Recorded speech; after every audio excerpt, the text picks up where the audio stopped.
public defender is an attorney employed by the community and responsible for giving legal aid without cost to any person who seeks it and is financially unable to employ private counsel. It is his duty to defend those accused of crime until the issue is decided in a court of law. The first public defender's office in the United States was opened in January 1913.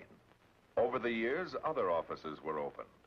And today, that handful has grown to a network of lawyers cooperating to protect the rights of our clients.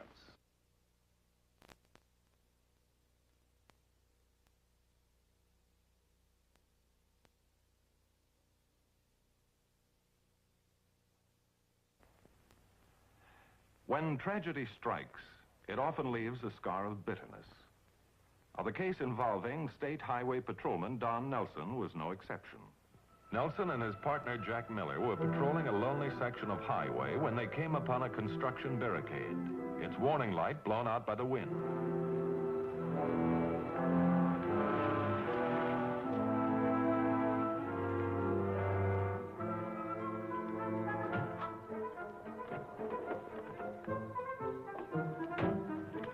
Good thing we caught this. Yeah.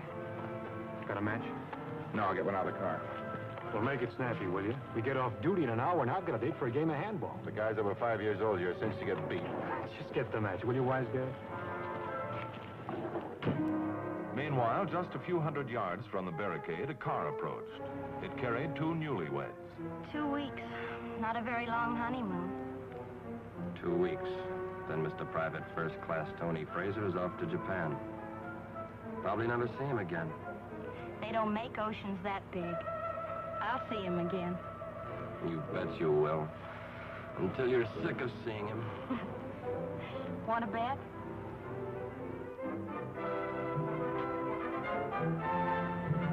Look out, Jack!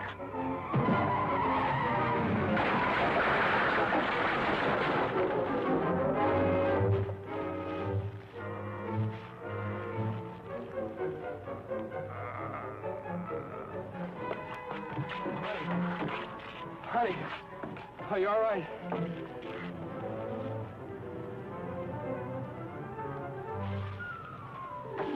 She hurt? I don't know. I'll call for your ambulance.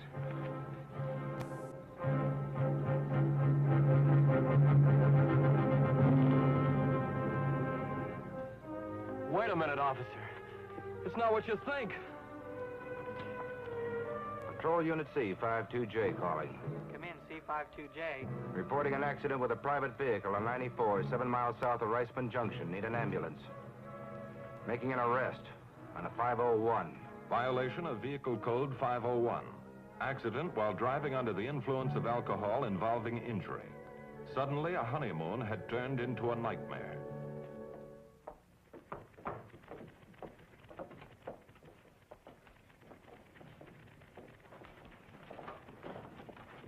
That highway patrolman. Is he better? He died an hour ago.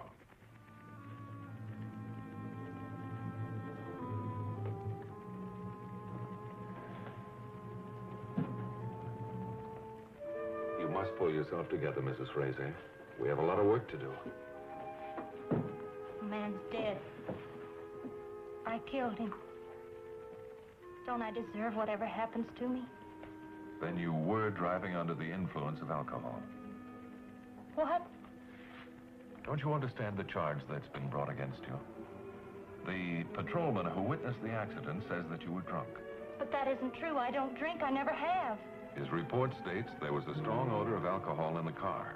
There was a bottle that had The been... brandy. It must have been broken in the crash. But we hadn't been drinking it. What were you doing with it? It was a present from Maggie. And who's Maggie? She's my grandmother. I've lived with her since my parents died. She has a great vineyard in the Shoshone Valley.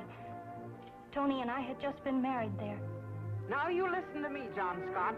I've been taking what's jokingly called your newspaper for the last 40 years, and I don't want any buts. I want Janet's wedding picture on the front page. Well, just for a day, I can't worry about the international situation. Use the propane shot. Now, sorry, ladies and gentlemen, the party's over. I want to talk to Janet before she goes. Goodbye, goodbye.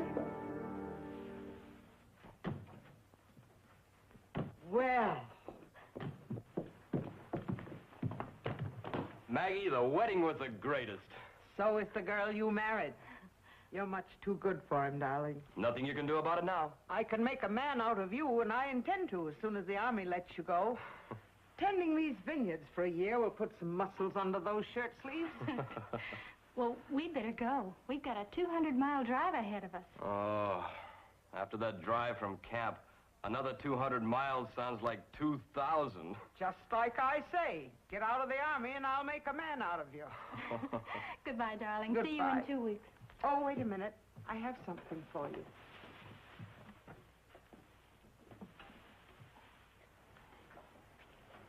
This brandy was bottled almost 100 years ago. My grandfather gave it to my mother as a wedding gift. He had made it from the first fruit on his land after he came to America. It's been handed down to each bride in the family. Your mother had it last. Now it's yours.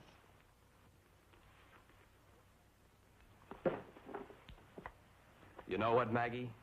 You're a pretty nice egg at that. Oh, go on.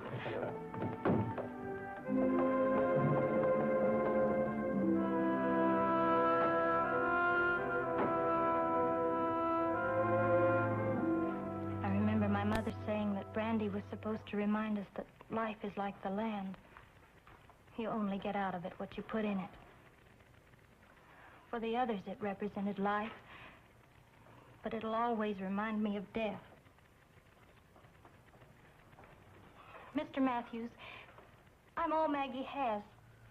You've got to promise me that you won't tell her anything about this. If that's the way you want it, Janet.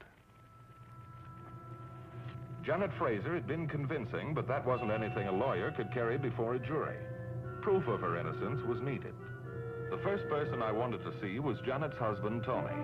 I located him at the Army Embarkation Center, where he was required to report daily. Then there definitely had been no drinking the day of the wedding. No, sir.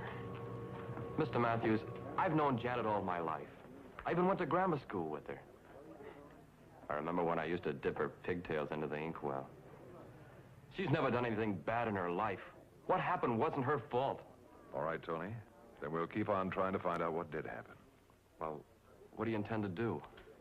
First of all, I'd like to talk to the highway patrolman who was there when the accident occurred. I only wish there was some way we could make him understand that it wasn't Janet's fault. He seems to hate her so. Maybe that's natural, Tony. You see, the patrolman who was killed was his best friend.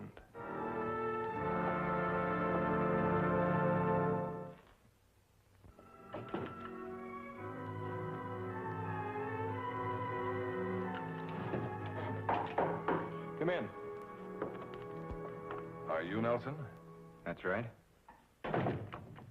I'm Bart Matthews. I'm the public defender. I'd like to talk to you about Janet Fraser.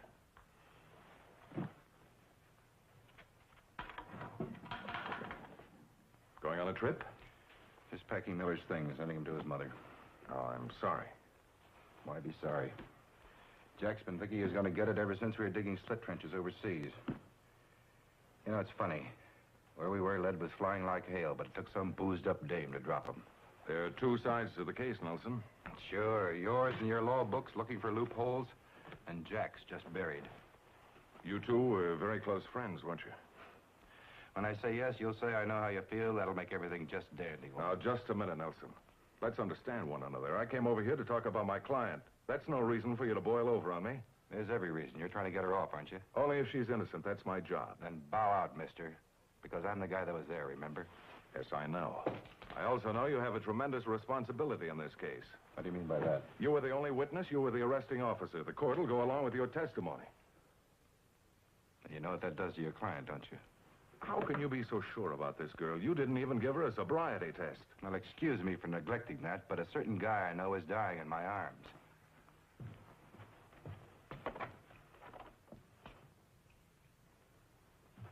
Look, Matthews, let's get one thing straight. You're not going to get any help from me. I'm on the other side, remember? I've been reading up on you, Nelson. You're a good police officer. You got a record anyone would be proud of. You know how I got that record? By calling a spade a spade. No favors, no sentiment, just doing the job I'm paid to do. You did a little more than that. Look, I know what you're getting at. Your client's young and she's a bride. I also know Jack Miller's dead. What I was getting at was a thing called justice. But in your frame of mind, you wouldn't understand. Look, Nelson, I don't know whether you realize it or not, but we're on the same side. I just hope it gets through to you before it's too late.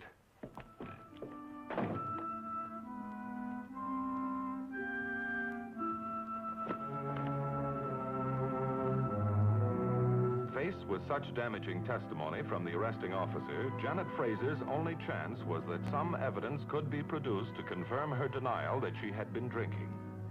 I didn't find it at the scene of the accident, but I was able to persuade Officer Nelson before he went on duty to meet me at the garage where Mrs. Fraser's car had been impounded. This is it. Yeah, just like the police said. That warning light was burning all right. I seen it when I picked up the wreck. And it's your contention that Janet Fraser should have seen the barricade and the patrolman? I don't think she could see nothing. I think she was blind, stinko, blotto. What makes you so sure? Well, when I come up to haul this heap away, the smell was so strong I nearly got a toot on. Yeah, just passing by. Well, there was supposed to have been a bottle of brandy in the car that was broken in the wreck. There was. It's all on the report.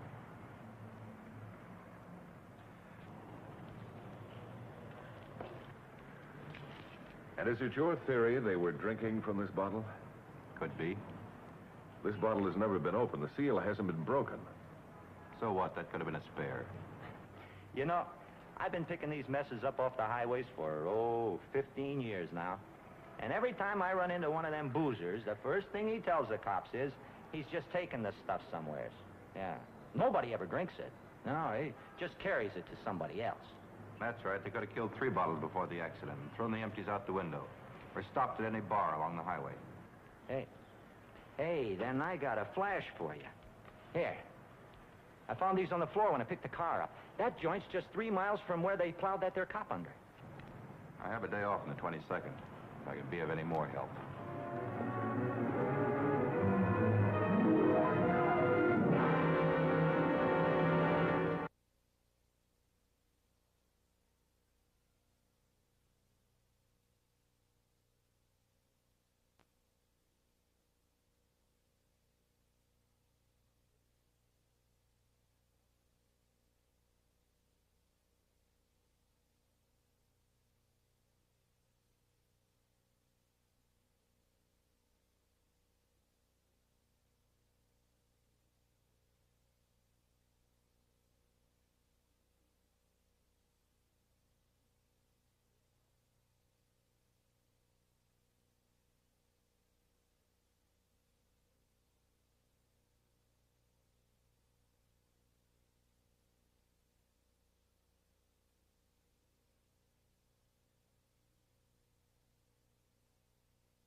I wanted to question Janet Fraser about the Blue Star Bar, but I was informed she was under sedation. Then I received a visitor and a big surprise. Hello, Tony. I just came from the jail. Janet's sick. She'll be all right. She'll never be all right until she's cleared of this. She's that kind of a girl. We're doing the best we can. Well, you can stop trying. The case is over. I killed that cop. What are you talking about? I thought Janet could get away with it. You know, young bride and all that. But it looks like I was wrong. I was driving the car. Pretty drunk, too. After it happened, Janet slid me over and got behind the wheel herself. Then you two had been drinking. I'd been drinking, all during the wedding party. But Janet said there had been no drinking at her grandmother's. Maggie's getting old. I was hitting the bottle, and she and Janet didn't know about it. Then you stopped at the Blue Star Bar. Yeah. I had a few more there. Like they say, the best drinks in the state. Do you realize that you can receive up to 10 years in the penitentiary for such a crime? I wasn't expecting a medal. Well, aren't you going to call the cops and have them take me in so Janet can be released? If the police want you, they'll be after you soon enough. Janet had asked me not to tell her grandmother what had happened. But after Tony's confession, there was no alternative. But, Mr. Matthews, Janet is the kindest-hearted person that ever lived. It must have been an accident. There's no doubt about that. It's just that she had the accident while she was intoxicated. It's a lie. I'd skin them both alive, and they know it. According to Tony, it's not a lie. He's trying to take the blame, claims that he was drinking during the wedding party. Tony drinking, and I not know it? Huh. Come with me a moment. Look at all that, Mr. Matthews. Just look at all that. The grapes are a legend in our family. My husband's father brought the first little vines into this valley from Europe. There isn't a grape grown that I don't know the smell of, whether it's fresh or fermented. Not only can I tell when a man has been drinking, but what as well. You know, I believe you could. Here's a copy of the accident report. I'm sure you'd like to look it over. You know, when a person has lived 75 years, they learn a lot about people. I think I know how this patrolman must feel. I'd like to talk to him. I wish you would. I'll try and arrange it. Thank you. Well, goodbye, Mrs. DiMagori. Just call me Maggie. Maggie DiMagori was obviously a woman of honesty and integrity, and I was sure she wasn't lying. But there was still the Blue Star Bar. Yeah, I remember those kids. Two real characters. What makes you say that? Well, what's more of a character than a newlywed? Did they buy any drinks here? That's what nearly knocked me over. They walked in here with this jug, like as if my liquor wasn't good enough. Could you estimate how much they had to drink? Oh, I'd say about a couple of cartons. 2 cartons? Yeah, they ordered milk. It's screwy-like. Then they poured the milk into the mugs and sat over there toasting the bottle. Never even opened it. Like I'm telling you, never met such screwy characters. Thank you very much, Mr. Boulter. And here's a subpoena for the trial. A subpoena? You mean I've got to go to trial? Well, that's what I get for opening my big fat mouth. Well, so it shouldn't be a total loss. I'll have something. Oh, fine. What'll it be? Glass of milk. Milk? And it's on the house. Now it was time to talk to Don Nelson again, and hope he would listen to reason. Now, look, Matthews, I was there and I know what I saw. And you know the courts have a habit of believing the arresting officer. You call yourself a police officer? You don't want justice. You're looking for a patsy. Now, wait a minute. Now, you wait a minute. I know your buddy was a nice guy, and it's a rotten thing that he was killed. But does that give you the right to play judge and jury and decide who's responsible? I'm going by the book of rules, and you know it. Then play it right down the line. Meaning what? Go back to the scene of the accident and go over everything again with me. Forget it. Well, then at least talk to all the witnesses.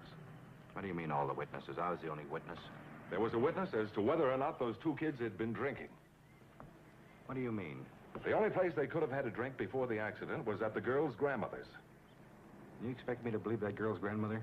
She's still a witness to the fact. Well, you're going to follow the book of rules, Nelson? Or are you afraid you might learn the truth? Get in the car. I'll try it your way. I have read Officer Nelson's report. I'm afraid that just saying that Tony and Janet were innocent won't be very convincing. I expect you hear a lot of such talk from relatives. All the time. I don't suppose it would matter to you if I pointed out that nowhere in here is there any real proof that Tony and Janet had been drinking. There was a lighted barricade across that road, ma'am. Anyone sober would have seen it. That's a mighty definite statement. I'm sorry for you, ma'am, but a man has been killed. And he was a very good friend of yours. I think I understand. All you understand, ma'am, is that you've got a granddaughter who's in trouble. Maybe a few years ago when I first entered the force, I would have been more inclined to listen to you. What difference do the years make? They mean I've seen it all, and I mean all of it.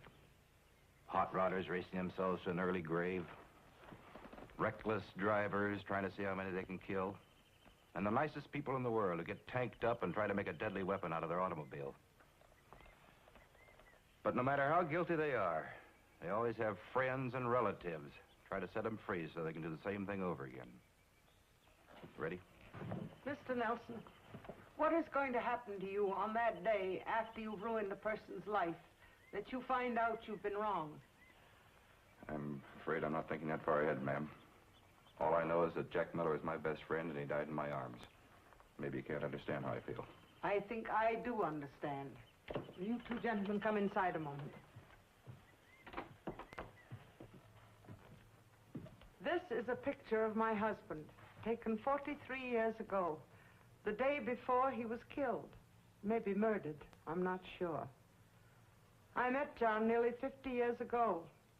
I was engaged then to another man, Will Gage. But the moment I met John, I knew that he was the one. It was a good life, until the day Will Gage talked him into that hunting trip. It was right here on this divan where they brought John a few hours later. He died here, with his head in my arms. A hunting accident, Will Gage called it. He cried a lot and said that although he'd never forgotten how John took me away from him, it had been an accident. People around here liked John, and all I had to do was to say that I thought Will was lying, and they'd have strung him up. But I didn't do it, Mr. Nelson. I could have been wrong, just as you could be wrong now. Thank you, Mr. Matthews, for all you've tried to do for Janet. And thank you, Mr. Nelson, for coming to listen to an old woman. Well, maybe I could be wrong. Goodbye, Mrs. DeMcGorry. Just call me Maggie.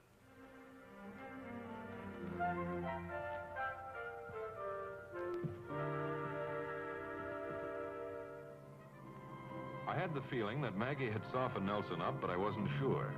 As a last resort, I obtained a court order to take the prisoner to the location of the accident in an effort to arrive at the truth. I'm sorry, Bart, it's no use. You can see for yourself. Anyone sober would have seen that light. But I tell you, I know there was no light when I came around that curve. And I'm telling you, I was standing right here where I am now watching the flames when we heard the car coming. Now, this is getting us nowhere. Now, let's go over the whole thing once more. Okay. We were cruising the area. We noticed the wind had blown the lamp out, so we stopped to light it. Now, like this. Now, look around here a little further.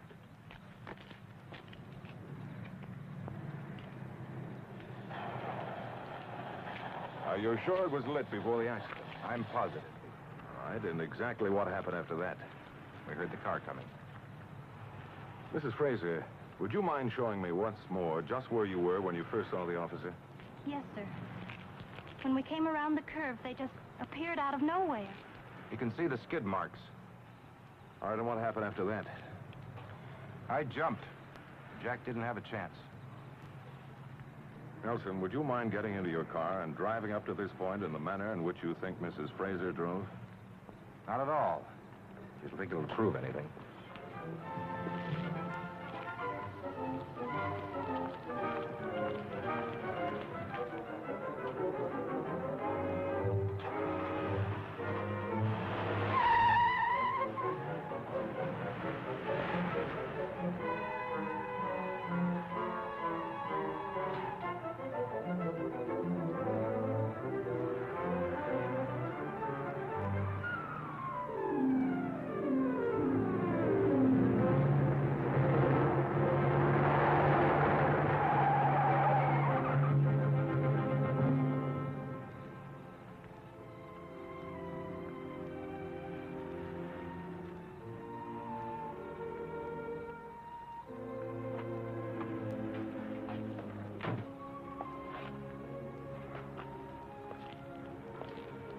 Well, did it prove anything?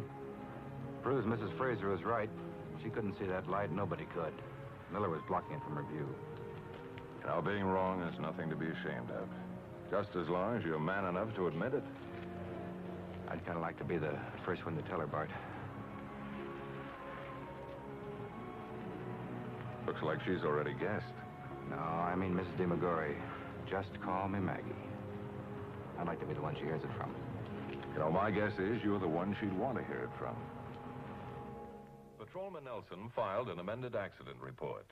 The death of Patrolman Jack Miller was declared accidental, and Janet Fraser was released. As for Patrolman Don Nelson, he was given a citation of merit for his diligence to duty and seeing that justice was done. Now, the case you have just seen was brought to a fair and just conclusion through the efforts of a public defender. Tonight, Philip Morris salutes Public Defender Lester J. Galvin, Kane County, Aurora, Illinois, and his staff for outstanding achievement in the cause of justice.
public defender is an attorney employed by the community and responsible for giving legal aid without cost to any person who seeks it and is financially unable to employ private counsel.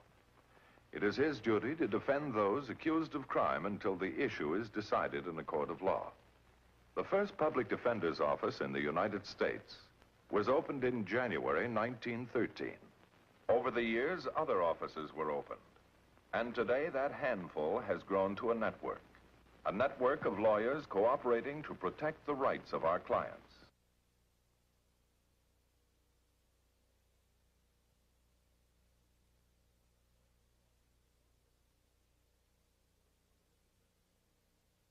The trained investigator.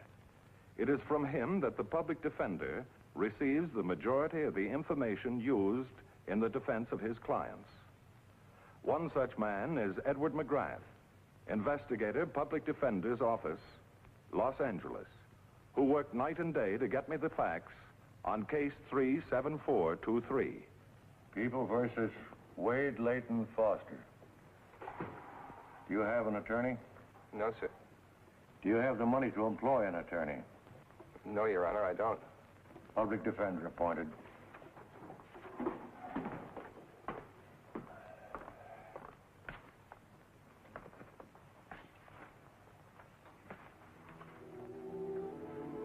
That afternoon, I had my first interview with my client in the lawyer's room on the 10th floor of the Hall of Justice. His charge, armed robbery. His plea, not guilty. And so you see, Mr. Matthews, I wasn't even in California at the time they say the holdup took place. And that was on May 29th at about 11 a.m. I was in Las Vegas, have been since last Christmas. Did you have a job? Oh, yes, sir. I worked for Mr. Bascom. He owns the Desert Flower Land Development Company. I was a salesman, a good one. And why were you let out? Oh, you can't sell much land when it's 120 in the shade. No, I guess not. So I sold my car and headed for L.A. What kind of a car? Oh, didn't get much for it. It was a 46 Ford Coupe. Color? Blue. And when did you get to Los Angeles? Well, so this is Tuesday, isn't it? Yes. It was 4 weeks ago today, July the 3rd. Can you prove that? I mean, with the ticket stub from the bus or train, you know. Oh, no, I hitched rides. Must have had about 10 of them. And you can't remember any of the people who picked you up? No, sir. Now, it says here that you were picked up on a vagrancy charge in the Pershing Square area on July 10th. Your property file shows that you only had $1.12 at the time. Well, you know how it is, Mr. Matthews. A fellow who lives in Vegas for a while thinks he's pretty good with the dice. Some boys on the east side proved me wrong. I see. How did the police tie you in with the robbery? Well, I guess I was in Lincoln Heights jail about 3 days. They found out I was a two-time loser. Oh, but that was a long time ago, sir. So every day they pushed me in the show-up, figuring somebody'd pin something on me. There's the one, that one, the second one from the right. Foster, step out. He's the one who stole the money. He's the one who did it. I never forget a face. And she said, there's the one who did it. But, Mr. Matthews, I didn't even know what I was being accused of until the preliminary hearing. At which time you pleaded not guilty. Yes, sir. Now, do you know anyone in Las Vegas whom we could contact who could testify that you were there on May 29th? Well, sure. The guy I worked for, the lady who runs the motel I lived at, and my girlfriend. She'd remember. Fine. Could I have their names and addresses? You believe me, Mr. Matthews. You believe I'm innocent. If I didn't, Wade, I'd advise you to change your plea to guilty. Oh, and will you make a reservation on the 9:30 flight tonight for Las Vegas? Come in? No, Ed McGrath is, Gene. I'll have him pick up the tickets from you. Yes, right. Mrs. Blair, I'm sorry to bring you all the way downtown, but since you're the one who identified Mr. Foster... Well, I'm getting quite used to it. You know Mr. McGrath, my investigator. Oh, a private eye. How nice. Mrs. Blair, I've been going over the crime report, and your description of the suspect and the man now being held for the crime does not coincide. But that's not possible. Would you mind telling us once again, Mrs. Blair, what really happened? Well, it was the 29th of May, wasn't it? Yes, that's right. And we were having our annual charity golf tournament. I'm co-chairman, you know. And there were thousands of people. Well, it was about 11 o'clock because the last foursome had just teed off, and we were left quite deserted at the gate. Mr. Mooney, the treasurer of the club, was helping me put the money away when this man walked up. That'll be $2, please. You'll have to hurry if you're going to get your money's worth.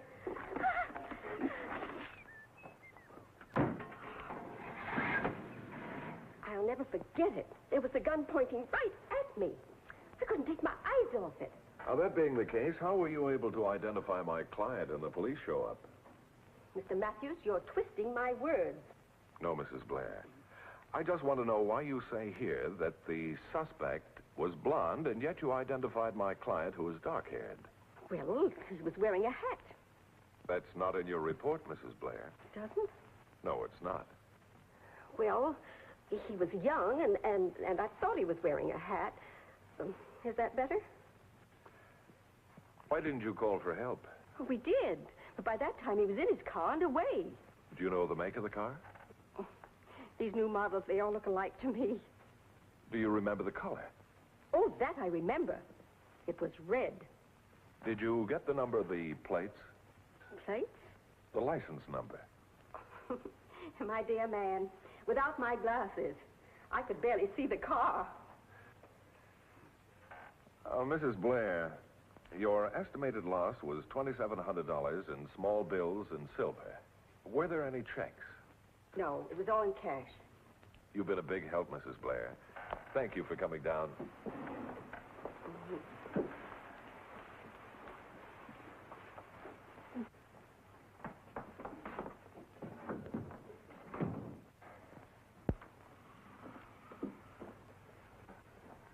Well, Ed, I think we're making headway.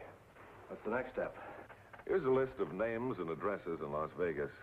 I want you to check on Foster's alibi. Las Vegas in August? It's hot, boy. Cools off in the evening. You're on the 9:30 plane tonight.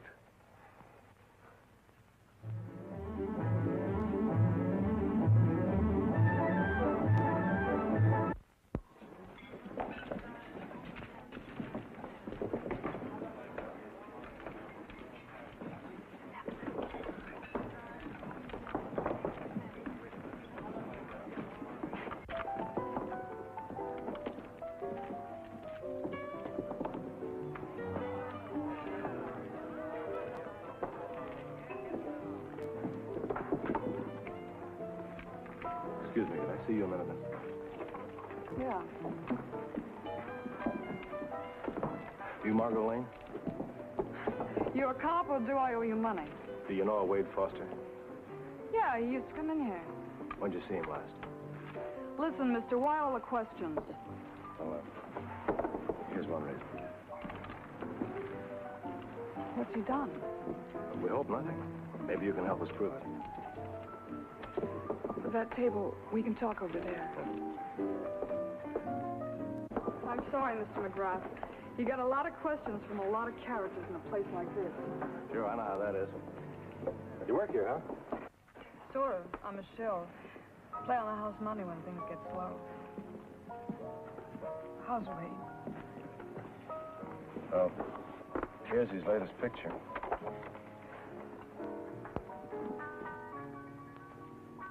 You like Wade Foster, don't you? I like him better without a number. What's he up for? Armed robbery in L.A. Oh, no. When? Last May, May 29th. May 29th. May 29th in Los Angeles? Mm-hmm. Why, he couldn't have. He was with me here. Sure about that? That was over 2 months ago. Well, I remember I had the day off because of a holiday weekend coming up. Wade said if he closed the deal, we'd do the town that night. A deal? Yeah, he had a date with some rich guy at the Peacock Inn to sell him some land. That was about 5 o'clock in the afternoon. What time did you meet him? About 8. How about the deal? Oh, he closed it. We spent the commission that night. $50. We did the town. Well, what about the night before, May 28th? No, he was in here with another prospect. That guy lost his shirt before he could sell him enough land to stand on. Miss Lane, would you be willing to testify to what you just told me in court? Sure. All I want is my husband back. husband? Well, you might as well know everything. We were married last March in Boulder City. Hey, go on. Well, I had to keep it a secret. They don't hire married gals for my kind of work, and we needed the steady money. Well, sure, I understand how that is. Look, I've got to go. Business is getting slow. All right. Anything you want me to tell Wade? Would you? Sure. Well, tell him if he gets home for Christmas to bring a present for the baby.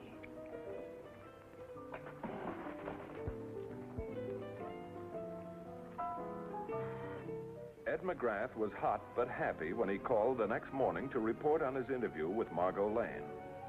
He was almost certain she could provide us with the airtight alibi we needed for our client. The picture became even better when Ed learned at Harry's garage that my client's car had been laid up for repairs from May 27 until June 2nd, and that he never had seen Wade Foster driving a red car. His next stop was to see Horace Bascom, Foster's former employer. Well, Mr. McGrath, I'm glad you dropped in. But I don't want you to say yes or no till you take plenty of time to think it over. I will not high-pressure a man. I didn't come out to buy a lot in your development, Mr. Baskin. I tell you that I would have a guilty conscience if I let you pass up that golden opportunity. Why, you can double your money in a year. I don't want to double my money. You don't? Why? I'm out here, Mr. Bascom, to try and help Wade Foster. Was he working for you here in Las Vegas last May 28th and 29th? May 28th. Yes, that it was. But just to be sure, I'll look in the appointment book. Oh, keep an appointment book, huh? Oh, yes. It's a necessary function in the real estate business. May 28th, huh? There, here we are. Yep, he had appointment at 10, 1:30, and 3. Yeah, he didn't make a sale. What about the next day? May 29th. Yep, had an appointment at 10. No, that is canceled. Fool lost his money in a crap game. Then he met Mr. March at 5 and sold lot 412 for $2,000. What was his commission? 2.5%. $50, huh? Yeah, just $50. Okay, Mr. Bascom. Thanks for your trouble. No trouble at all. May have to ask you to give a deposition. Be glad to. Always glad to help a client. Oh, one more thing. Yes, sir. Do you have a company car? Company car? Well, Foster's car was laid up at the time. Now, whose car was he driving when he brought his client out here? Well, I don't know where he got it, but it certainly made a good impression. You remember what it looked like? Well, of course I do. It was a brand new Plymouth sedan. Must be hundreds of those cars around. Why do you remember that one? Because it was my favorite color. Red. Yes, sir. Fire engine red. Okay, thanks, Mr. Bascom. Well, now, look here. 412's gone, but that 411 lot next to it is a Jim Dandy. If you don't get back in an hour, it'll be gone. That doesn't prove anything. Well, good, Ed. You keep right at it. Where are you calling from? I can hardly hear you. I'm at Maple's Motel, where Foster used to live. Look, Bart, I'll call you back later, okay? All right, goodbye. Listen, Roy, will you turn that thing off just a minute? I can hear you all right. When you got 10 rooms to clean and nobody to help with the work, you ain't got time to stop and talk. Well, how long did Foster live here? Oh, about 6, 7 months. Nice boy. Always paid his rent on time. Mind moving your feet? Did he ever stay out all night? No, sir. On that, you can be sure. How's that? Well, lots of people staying here getting divorces. Lots of them use me as a witness. They've been here 6 weeks. You ain't never been divorced? No, ma'am. Well, it takes that long, and you can't be away for more than 24 hours at a time. I got a front room and a bad case of insomnia. I know when you're in, and I know when you ain't. Well, do you own a red Plymouth sedan? Don't have a car. Why would I have time to drive one? Did Mr. Foster own one? No. Owned an old Ford. Sold it the day he left here. Well, that does this room. Anything else you want to know? Yes. Are you positive Mr. Foster was here the night of May 28th? Look, mister, like I told you before, it's my business to remember when they ain't here. We have to call you as a witness in this case. I get $25 a day on expenses. Mrs. Leroy, this is not a divorce trial. Well, he's been hitched to a crime, ain't he? Yep. And you're trying to separate him from it, ain't you? That's right. That's divorce in my book. $25 a day on expenses. Good day.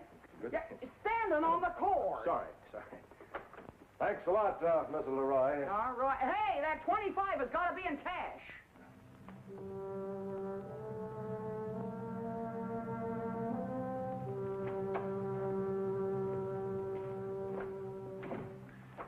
Yes, sir. May I be of service? Yeah, I want to rent a car. Well, here's our stable. They're all brand new, in perfect condition. How about this one, the sedan? The sedan, in this weather? The convertible would be the kind of car that... I don't like convertibles. What color is the sedan? Well, you won't like that either. It's red. Red? You recognize this man? No. No, I don't think so. Should I? How long have you worked here? Only since June the 15th. You keep a record of all the cars you rent? Certainly, that's the law. I'd like the names of everyone who rented this car last May.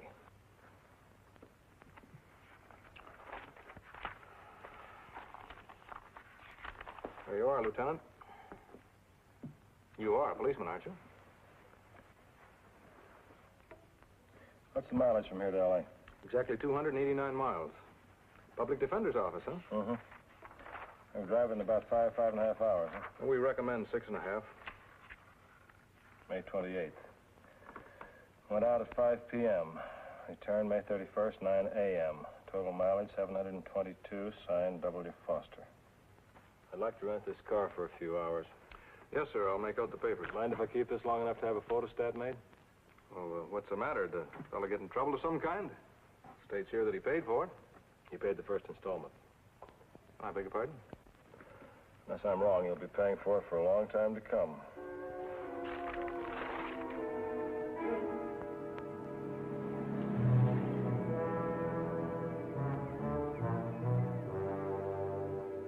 And that's all the cars up until midnight, May the 28th. Now, this page is for May 29th, from 12:01 a.m. on. What was that license number again? Nevada plate 69544. Nevada. Oh, yes, here it is. Well, that car was logged going through here at 7:44 a.m., May the 29th. Would you give me an affidavit to that effect, Inspector? I'll be glad to, Mr. McGrath. Do you have any record of the car leaving California? No, sir. Only the cars that come into the state. Oh, hi, Charlie. Hot enough for you? Not too bad. Say, do you belong to that red Plymouth parked outside? Yeah, why? Anything wrong, officer? You don't look like the same fella. But I'll bet it's the same car. I should know it. I chased it for nearly 20 miles. Oh? Caught up with it just outside Barstow. He was doing nearly 90. When was this? Oh, a couple of months ago. Yeah, it was around the end of May. Gave him a ticket, but he never showed up in court. Was he headed east or west? Toward Vegas. I guess he was in a hurry to get there and lose his money. Oh, I'm afraid he was in a hurry to get there and save it. I'll wait for that affidavit, Inspector. Oh, from the Public Defender's Office. Oh, it looks pretty bad now. I figure he left Vegas about 5 in the morning. That'd put him into the Irmo inspection station at 7:44. Pretty fast going. Well, it's all desert country. There's not much traffic. Anyway, you could easily get from there into Los Angeles by 11 o'clock in the morning. Go on. Well, if he left here a little after 11, that'd give him almost 6 hours to get back to Vegas to keep his 5 o'clock appointment. You're cutting it pretty thin. How about that speeding ticket he got here? Oh, we don't know it was Foster. We're not even sure it was his car. Suppose it has his name on it. Officer said he signed it. He could have used a phony name. I'd like to bet he didn't. Who are you working for, Ed? Me or the district attorney? Now, wait a minute, Bart. You told me to get the facts, and I did. I don't like them any better than you do. Yeah, I know, Ed. Better to find them out now than learn them from the prosecution in court. Yeah. If he did get the ticket, I wonder what he did with it. What do you do with the ticket when you get one? Put it in my wallet. Most people do. Let's see if Foster did.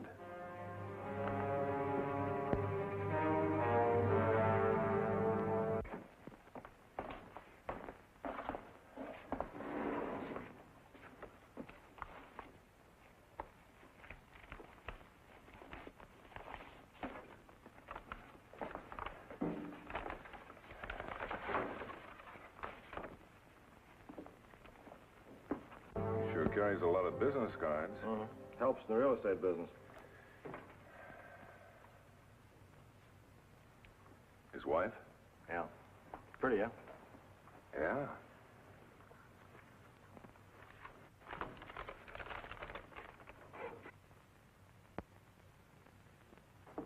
What time did you figure you'd have to get this in order to be in Las Vegas at 5 p.m.? Between 2:15 and 2:30. 2:25, May 29th. Look at the signature. W.L. Foster. I don't think the chief was too happy about letting us in after hours. I told him I had a good reason. I don't ask too many favors. Yeah. Oh, say, am I glad to see you. Oh, what's up? Something big must have happened to bring you down here this time of night. You'll know Mr. McGrath. Well, sure, he's working on my case. How's it going? Not so good, Wade. Well, what do you mean? Didn't you go to Vegas like you said? Just got back. Well, that's swell. Well, what'd you find out? Plenty. Yeah, I know, but what? I found out you were a good planner. Huh? And a better liar. Is this a rib or something? It's no joke, Wade. Well, didn't you talk to Margot? I saw her. And Mr. Bascom? He was a big help. And all those other people I told you to see, Harry and Mrs. Leroy and... You forgot about the Desert Auto Rental Company. I don't know anybody there. Should. Paid him a lot of money. $82.98. This is your signature, isn't it? What's it for? A red Plymouth sedan. We have other copies. What about this speeding ticket you got outside Barstow the afternoon of the robbery? Whose side are you on, anyhow? Yours. What did you do with the money? You'll never find it. What about the gun you used? Wouldn't you like to know? Want me to tell you how you did it? I don't want to hear nothing from you. Now, let's get one thing straight. Are you working for me? I'm your attorney, yes. Well, then start acting like one and help me beat this rap. You aren't going to beat it, Wade. Huh? Remember this, you're a two-time loser. If you're found guilty, you're liable to get 10 years to life. Well, I'm not going to be found guilty. Then take my advice. Yeah? Change your plea to guilty and throw yourself on the mercy of the court. What? You might get off with 5 to 10. Tell me something, Mr. Matthews. All this information that you and your buddy here found out, who does it belong to? The public defender's office. The DA doesn't have it? I don't know what information the district attorney has. But you could give it to him. No.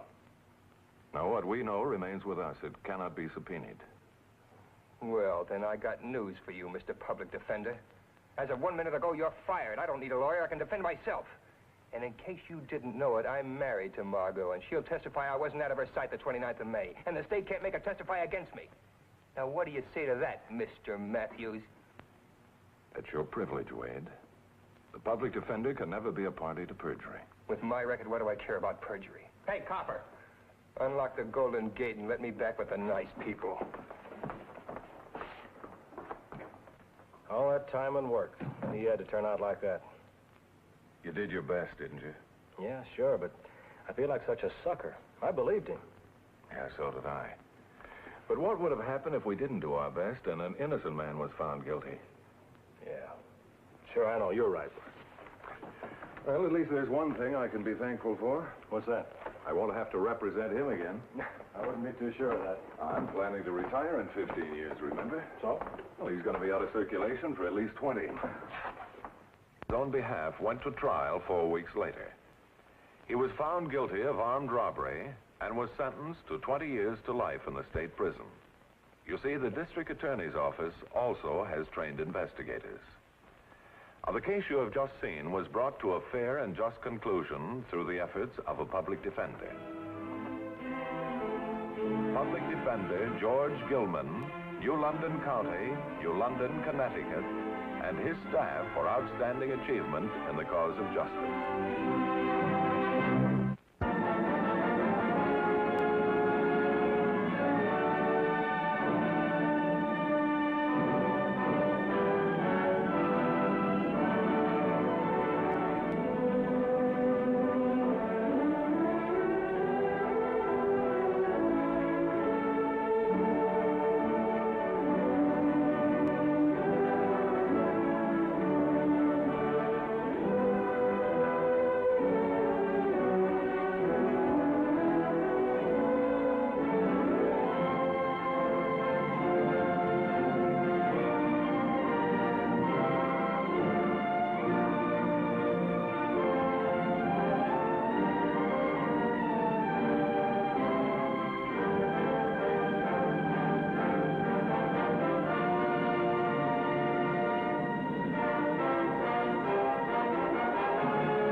A public defender is an attorney employed by the community and responsible for giving legal aid without cost to any person who seeks it and is financially unable to employ private counsel.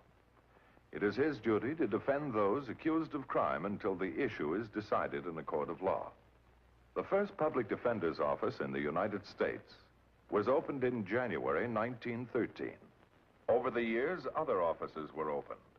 And today, that handful has grown to a network of lawyers cooperating to protect the rights of our clients.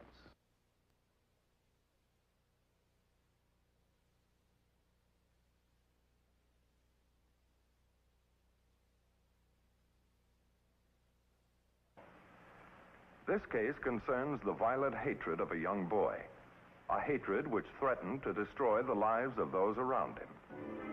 The incorporated city of Santa Monica is one of the most popular resort towns in California. Through it runs the Pacific Coast Highway, which leads just a few miles north to the beach colony of Malibu, an area in the jurisdiction of the Los Angeles County Sheriff's Office.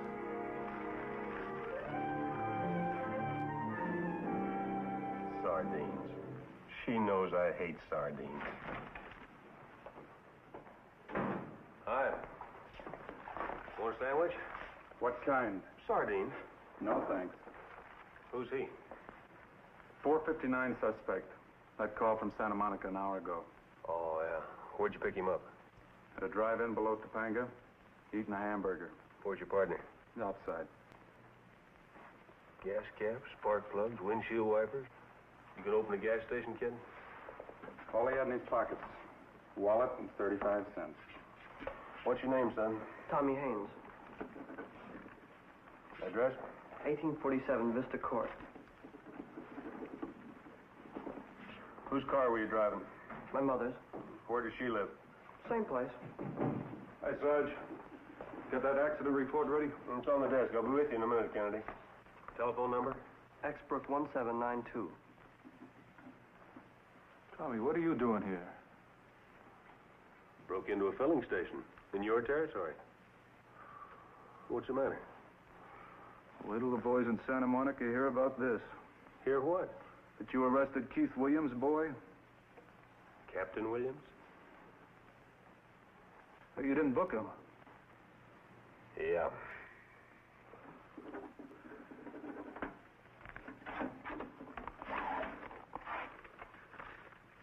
Here, you take him in. You booked him. You take him in. So long, Tommy. So long. Look, son, this is not a laundry ticket. Once we've made it out, we can't throw it away. Now, why didn't you tell us who your father was? My father's dead. But he said Captain Williams was... My stepfather. Take him to the back room. Right.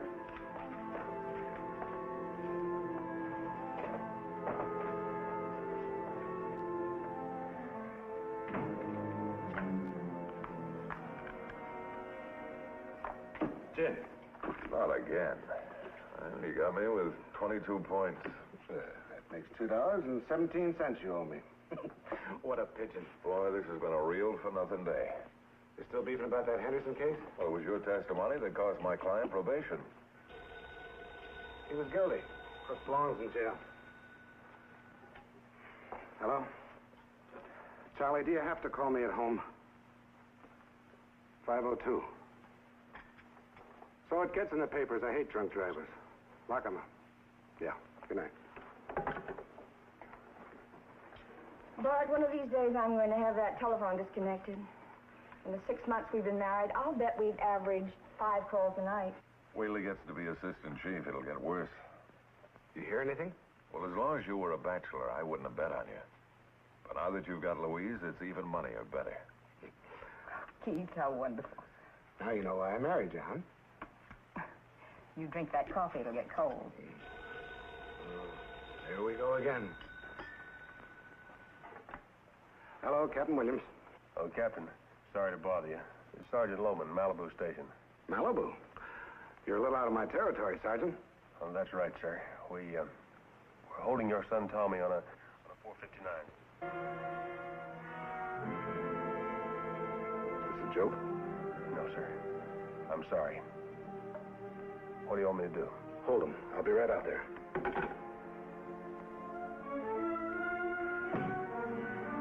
I'm sorry, Bart. Forget it, Louise. It happens. You think it's serious? It must be. He forgot his $2.17. He's in the back room, sir. There's the stuff we found on him. Here's the booking slip. I'm sorry, sir. He stole it, didn't he? Yes, sir. What do you got to be sorry about?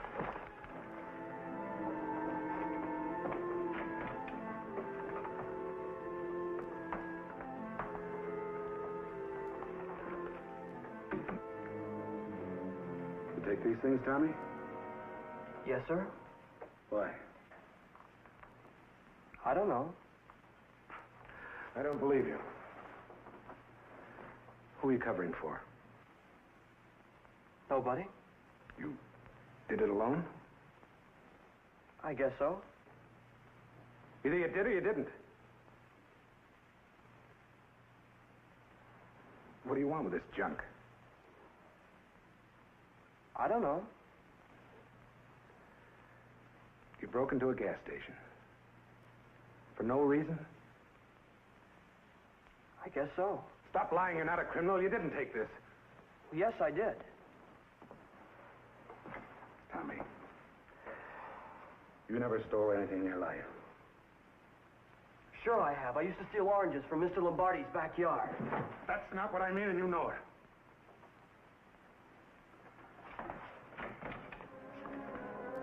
Come on. Captain, sign this release form.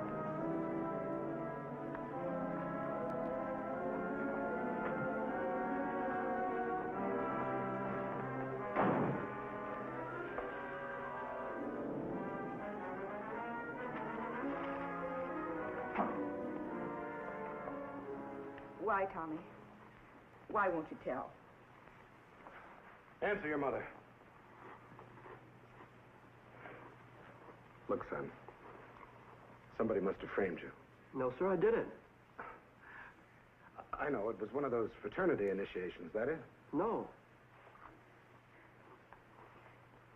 Tommy, you've never done anything bad. If you had a reason, please tell us. I didn't have a reason. All right, Tommy. Get to bed. No, he stays here till we get the truth. You're not in your office now, Keith. Go ahead, Tommy. We'll talk about it later. Good night. Louise, you're being too easy on the boy. I won't have you treat him like a criminal. He's a thief. My son. A thief. He's my son. There must be some logical explanation to all this. All right, you find it. You could be more sympathetic. He's not the only one in trouble. What'll happen to me when it leaks out? That's all you think of. You. Well, I'm sick of it, you hear? Sick of it.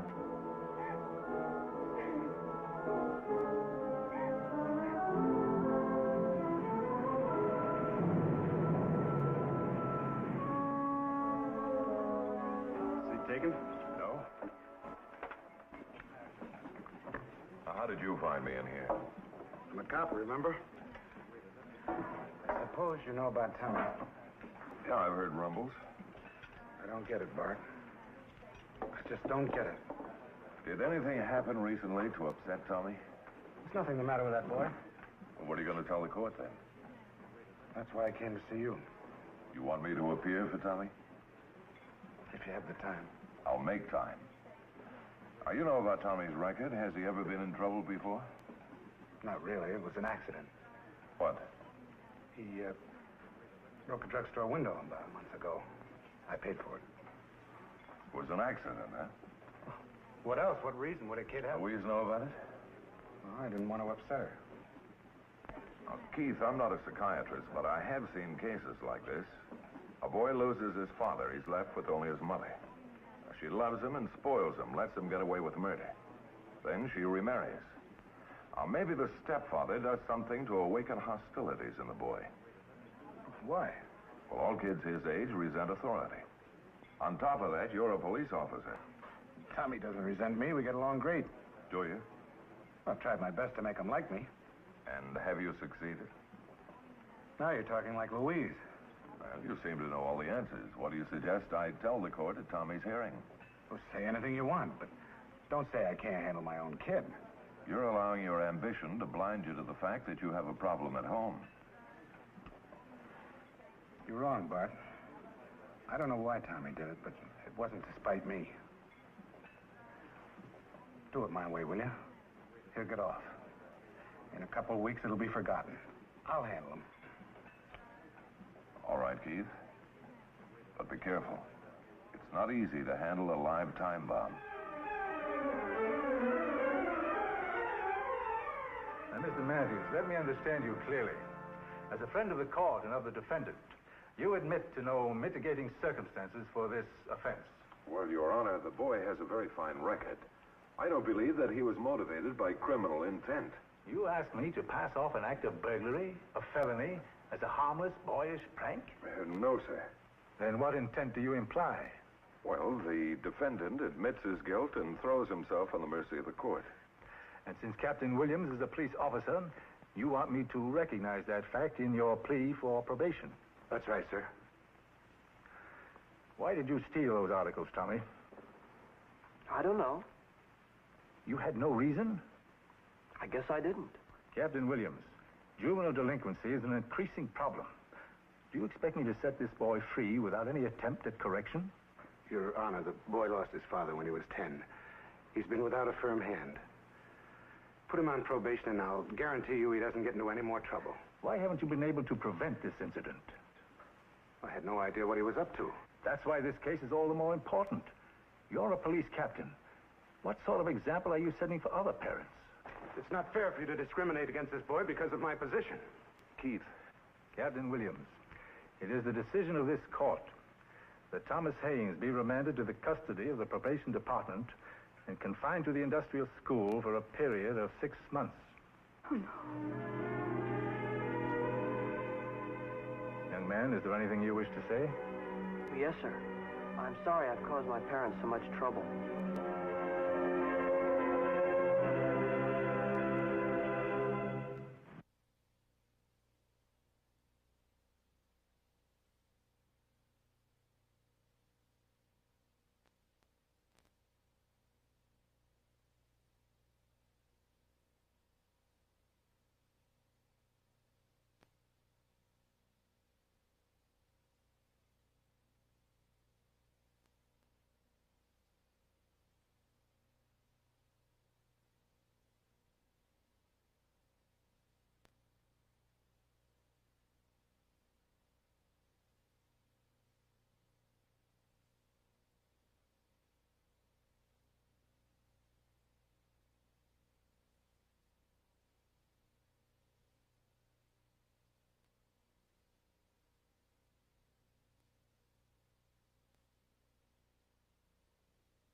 During the next 2 months, I saw little of Keith Williams.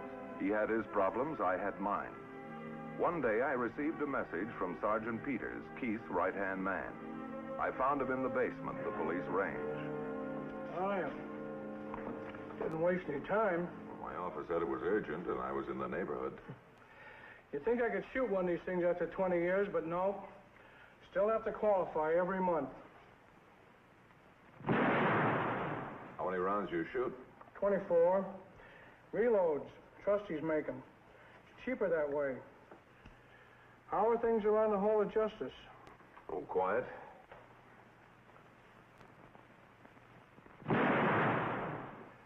Not bad for a pencil pusher, huh? Okay. How are things at headquarters? Oh, busy. Lots of visitors. Denver, Salt Lake, Portland. The assistant chief's job is wide open, huh? They didn't come here to look at the Pacific. Well, what about the captain? Isn't he still in the running? You seen him lately? No. You wouldn't know him. I wish I could help. Well, you can. Do you ever read out-of-town newspapers? Sometimes. Old ones? No, not often. You should. You learn things. Like what? Like why a boy makes his father eat his heart out? I thought I knew the reason. Not all of it. You'll find the rest of it in the Kansas City papers. April the 12th, 6 years ago. Bank holdup. It might help. Thanks. How'd you do? Couple of bullseyes. Very good. I hope I could do as well.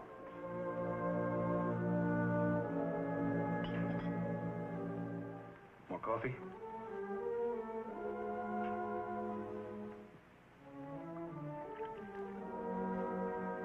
Let's take in a movie. We haven't been out of the house in weeks. Why don't you say something? Don't sit there like a dummy. Say something. Say anything you want, but say something. Somebody's at the door.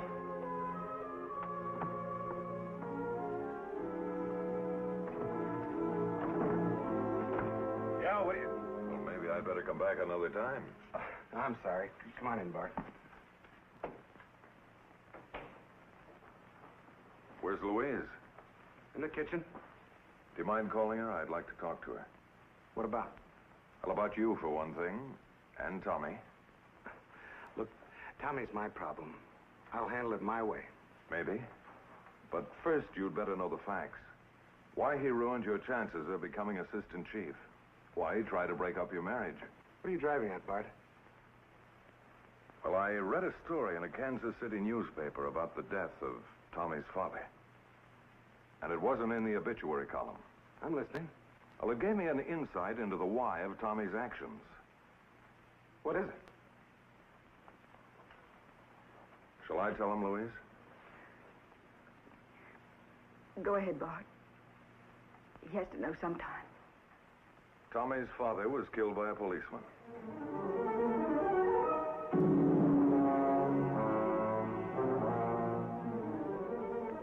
Why didn't you tell me? I don't know why.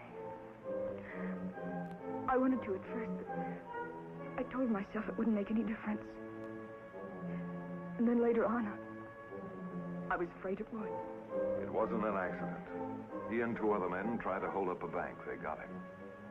What difference does it make now? The damage has been done. Oh, you can't give up now, Keith. If all of this will help to straighten out Tommy, the other things may fall into place.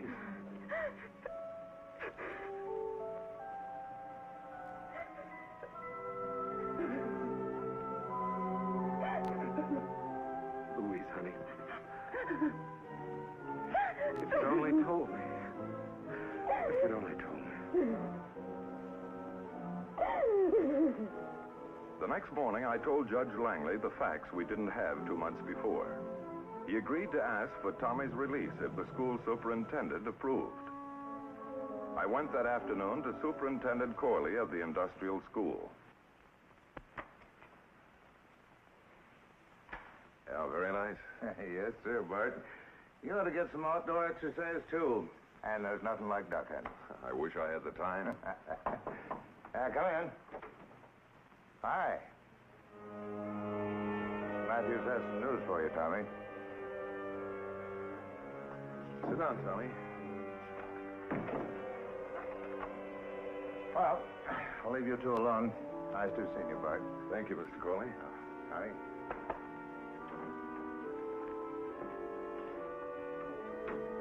Tommy, Judge Langley has agreed to have you released next week. That's swell. But that'll mean reporting regularly to the probation officer and keeping out of trouble. Think you can do it for your mother's sake and for Keith's? Oh, sure, Mr. Matthews, sure. I'll get along swell with him, honest.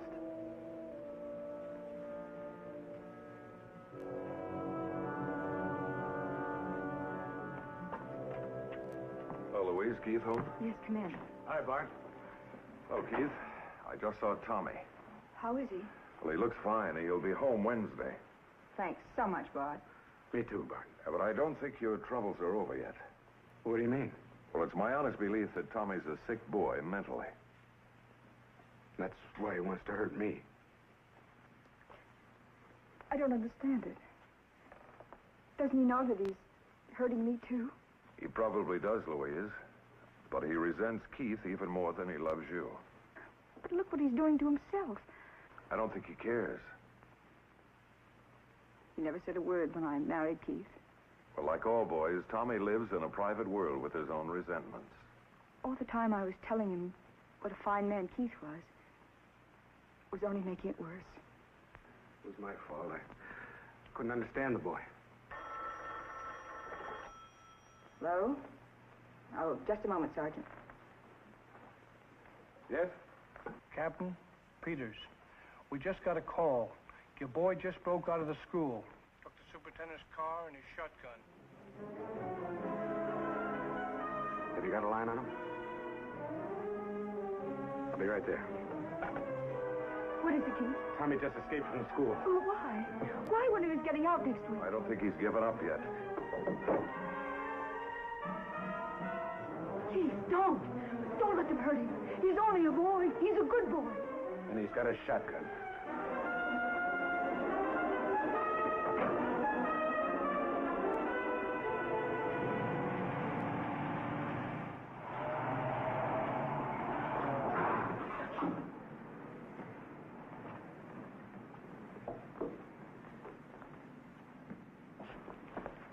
He's holed up inside. Won't come out. I'll bring him out. Want me to go with you?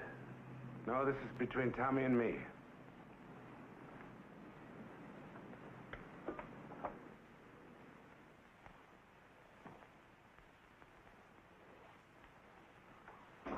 Tommy?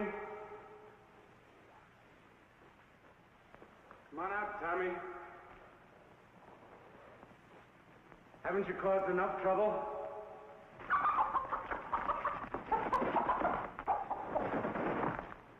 I got a gun now, just like you. It takes more than a gun to make a man, Tommy. It's all you ever needed. Is that what you think? I don't think. I know. Big shot. Listen to me, Tommy. You're my son. Stepson. I don't belong to you. I never will. You're not pushing me around anymore. You got it all wrong, Tommy. You've been pushing me around for something that happened in Kansas City 6 years ago. What happened in Kansas City? Why didn't you give me a chance? Just because your own father let you down doesn't mean I will. What do you know about my father? I know all about it. Maybe I can make it up to you. If you put down that gun and walk out like a man. You're not a man. You're a cop. I'll never walk out of here with you. One of us ain't gonna walk out of here at all. Okay. That's the way you want it.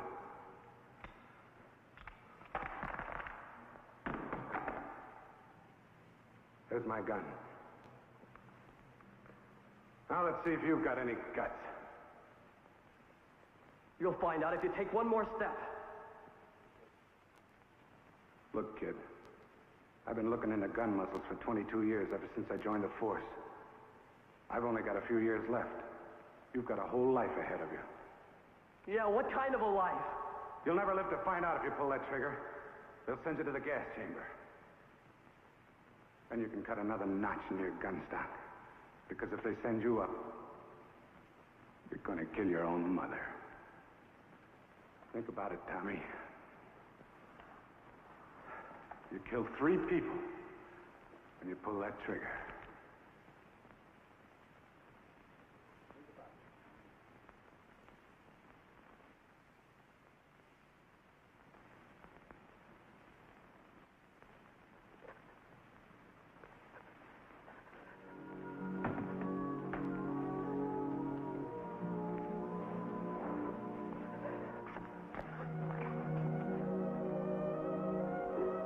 Had a kid of my own. Always wanted one.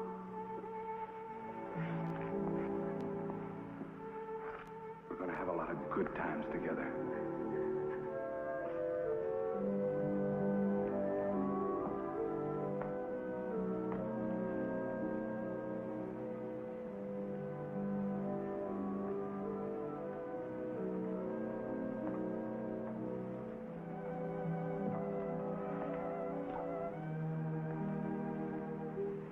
Take him back to the school.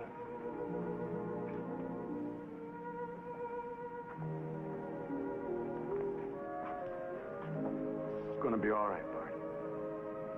It's gonna be all right. Haynes was sent back for an additional 3 months. But on his release, his mother and stepfather were waiting for him. And Keith's prediction about the boy came true. The case you have just seen was brought to a fair and just conclusion through the efforts of a public defender. Tonight, Philip Morris salutes public defender George Nye, Alameda County, Oakland, California, and his staff for outstanding achievement in the cause of justice.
A public defender is an attorney employed by the community and responsible for giving legal aid without cost to any person who seeks it and is financially unable to employ private counsel. It is his duty to defend those accused of crime until the issue is decided in a court of law. The first public defender's office in the United States was opened in January 1913. Over the years, other offices were opened. And today, that handful has grown to a network of lawyers cooperating to protect the rights of our clients.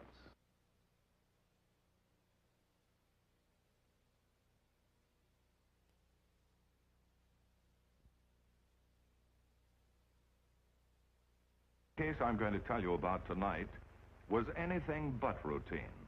It involves a child and a child beater. The story of Pauline Derrick became officially a case when the frantic screams of her daughter alarmed the neighbors.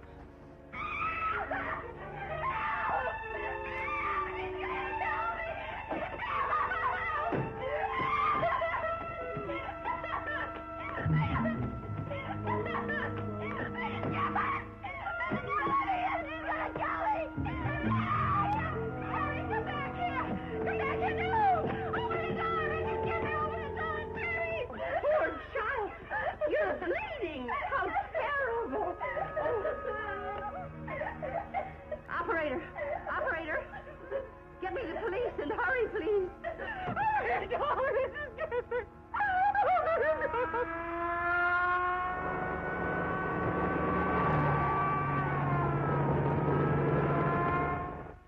You poor child. Oh, it's just a horrible thing to have happen to you. But you... What's the trouble, ma'am? What's the trouble? Look at this poor child. Her mother cut her and locked her in the closet. I don't know what came over that woman. Did your mother do that? Yes. She's my stepmother. She has a terrible temper. Something's got to be done about that woman. Where do you live? Right down the hall, apartment 21.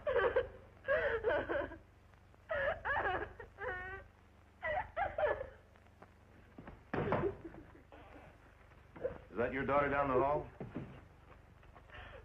Yes. You cut her up and lock her in a closet? Yes. Oh, no. No.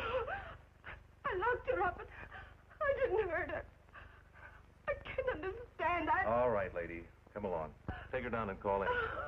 I'll be with you in a minute.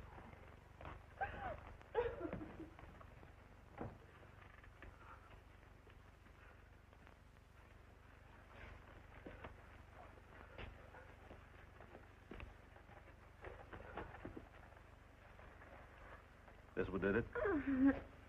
I'm afraid you'll have to come down to the station and sign a complaint. Feel up to it? It's all right, Terry. I'll take you down. What'll they do to Mom? I don't know. That's up to the judge. She didn't mean it. I'm sure she didn't. She just gets that way when she's mad. Mad? Mad enough to kill? Go ahead, honey. Cry. It's all over. You're safe now. From now on, you're going to live with me.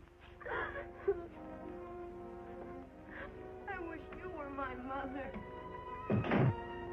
Public opinion had no use for Mrs. Derrick. It never has for a child beater. Although she denied her guilt, the state charged Pauline Derrick with felonious assault upon a child, resulting in traumatic injuries. The court appointed me counsel.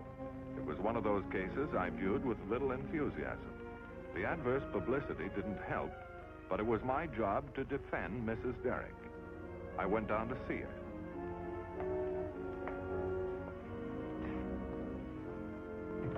Mrs. Derrick, you're charged with locking up your daughter and cutting her with a knife. I locked her up, but I didn't hurt her. You're in serious trouble, and I can't help you unless you tell me the truth. I've been afraid of the truth. Afraid for Terry. Why? I love her. I didn't want to lose her. Now I know that I lost her a long time ago. Care to tell me about it?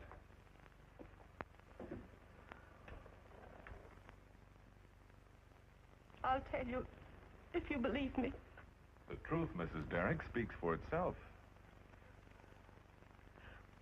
I'm guilty only of one crime. Of loving my Terry too much. and forgiving her too often. I see. When my husband died, Terry was all I had left in the world. She was his daughter, but I loved her like my own. I didn't have much to give her. I had a part-time job, and in the afternoon I took in sewing at home. It was enough for rent and for food. As Mrs. Derrick's story unfolded, I was amazed by its bitter realism. It all began the day Mrs. Derrick received an unexpected visitor. Mrs. Derrick? Yes? Is your daughter home, Mrs. Derrick? No, she's in school. Who are you? I'm the district truant officer. She hasn't been attending school very regularly, and we'd like to know if something is wrong. My Terry not going to school? Oh, no. Yes, ma'am. Quite a few times last month. She didn't have a written report from you. Oh, my Terry wouldn't do a thing like that. Why, she's a good girl. You must have the wrong place. Sorry, ma'am. This is the place, all right. Our records show your daughter is 15 years old. And the law in this state says that she must attend school until she's 18, unless she gets married. Is she married, Mrs. Derrick? Oh, no. She doesn't even go out with a boy. Well, then I suggest you have a talk with her. Because unless her attendance record improves, the department will have to take action. I'll talk to her. I'll talk to her. All right, Mrs. Derrick. Good day. Good day.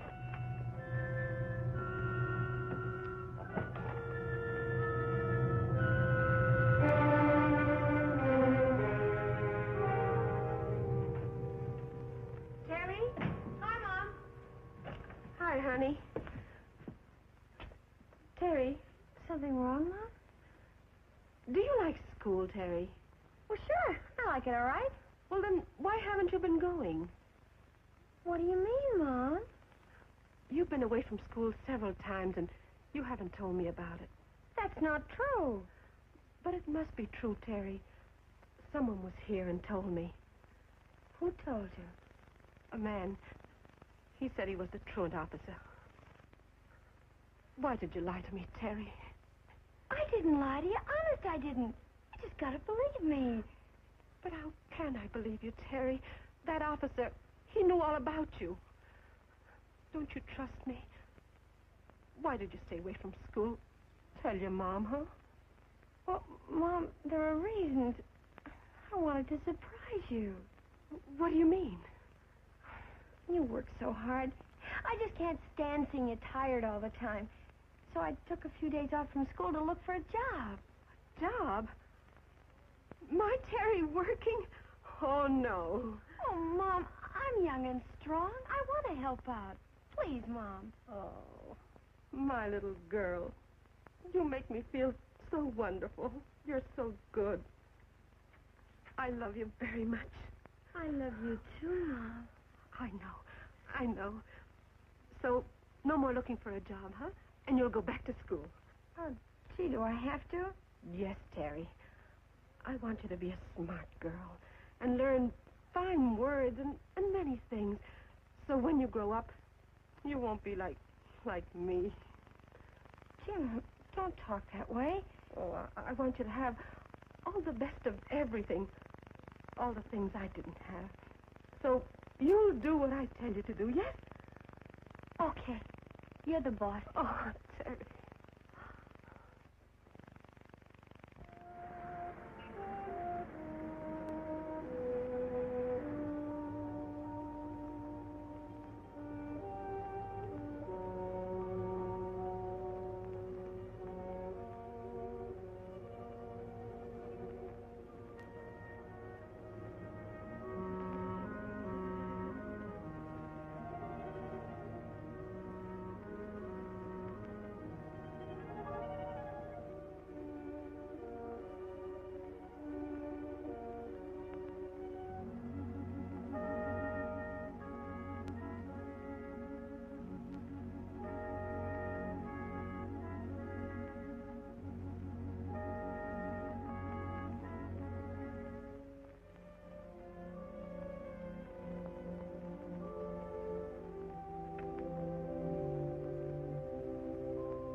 Chick. You're kind of late. My old lady's getting suspicious. The truant officer was around this morning, but I fixed it up. I got news for you. I've been talking to the gang. You're in, doll. Give me a hand. You mean now I'm really one of the Circle Gang? That's what I've been telling you, What do I have to do? as you're told. And you better not chicken out. Not me. I think I got a bit for you tonight. I'll let you in on it as soon as Jack shows. Well, look who's here. Mama must be sleeping. Terry's out tonight. That's a real crazy cat. Yeah? I think she's got her eye on you. Come on, baby. Get a real nervous chump.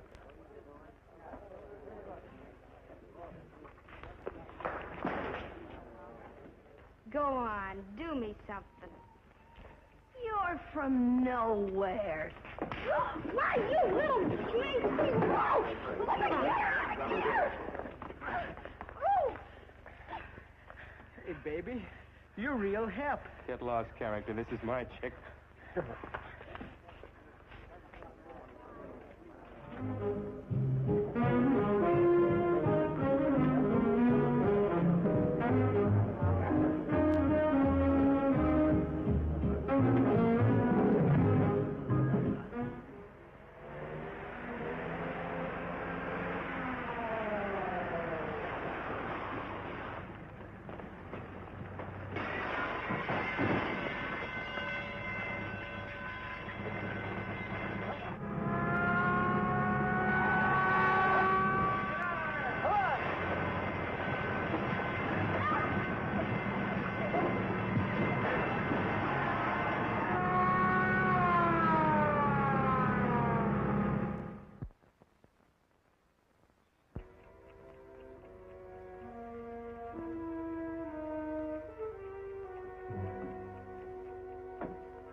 Where have you been?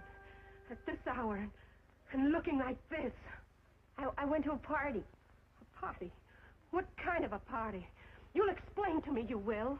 There's nothing to explain. I've got a right to know. I'm your mother, and you're just a schoolgirl. I can take care of myself. Where'd you get these clothes? I borrowed them from a girlfriend. What kind of girls do you know? You wouldn't understand. They're not square like you. I can't understand. Sneaking out behind my back. Where have you been? You must tell me. I've had enough of this, Mom. If you really want to know, I've been out with a boyfriend. You should be ashamed of yourself. You won't get out of this house for a week now. And I mean it.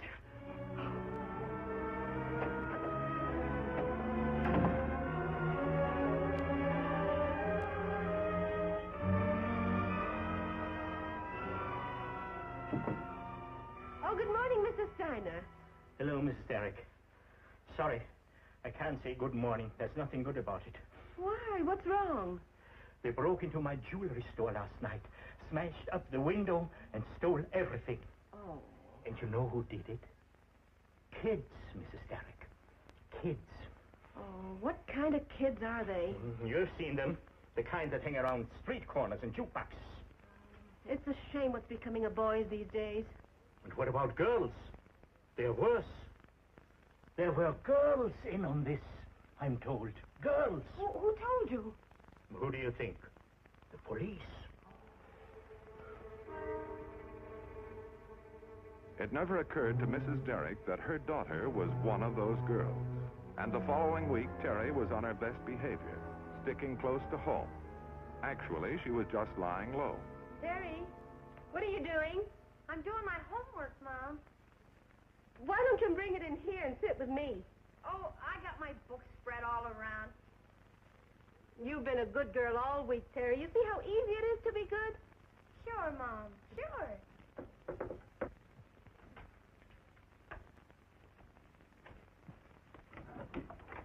Hiya, Ma. I don't believe I know you, young man. Oh, sure you do. I'm Chuck, Terry's boyfriend. She must have told you about me. Hey, Doll. Get a move on.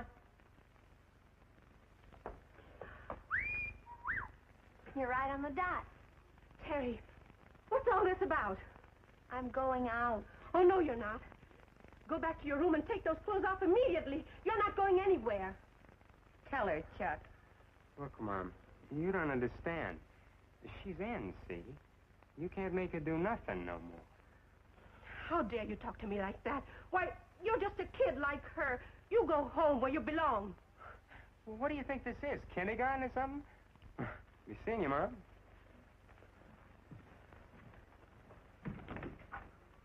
Terry. Come on, Mom. I got off the leash long ago.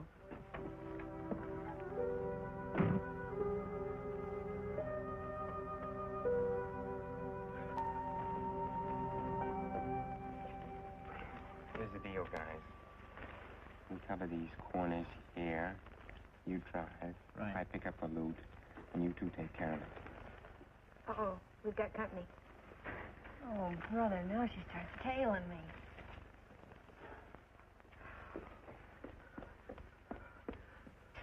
Hi, Mom. You come home with me this minute. Oh, dig her. Tell me what? Oh. Now, don't make a fuss. Otherwise, we might have to dust you. Oh, you be quiet, and you come with me. Now, look, old lady, why don't you play it smart? Otherwise, you might meet up with a little accident, like getting your face smashed with a brick, or a car might run right smack into you. Oh, Terry. Terry, you don't belong here. You belong with me. Oh, yeah? Look, don't you get it? You don't cut no ice with her no more. Why don't you beat it? Oh, Terry, please. Please don't let your mama go away like this. Oh, Terry, please don't let your mama go away like this. Oh, you're goofing off, old lady. Why don't you go now?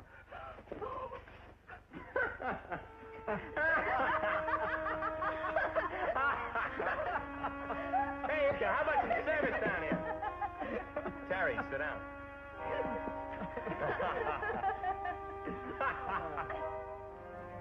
Terry stayed out all night. When she showed up the next morning, she went straight to her room. Terry. Terry, what are you doing? I'm clearing out. Oh, you can't do that. Can't I? No. Oh, Terry. Terry, where did you get this jewelry? Who cares?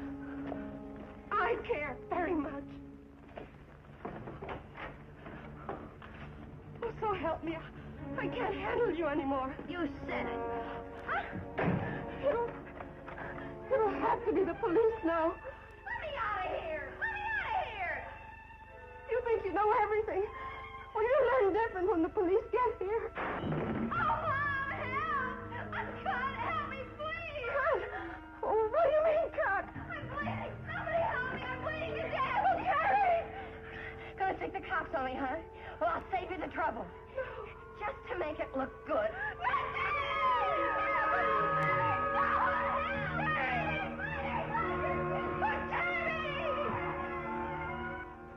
Then the police came and took me away.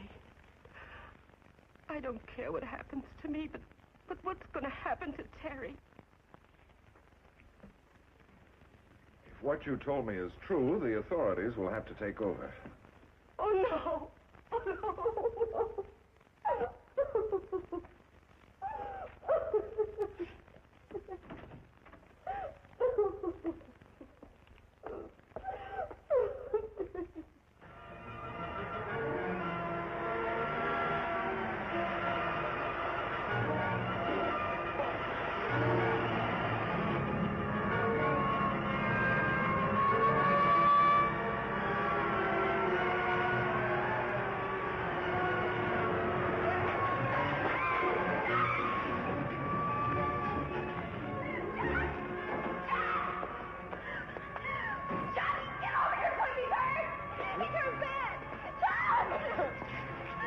Chuck, we gotta get out of here. I can't walk.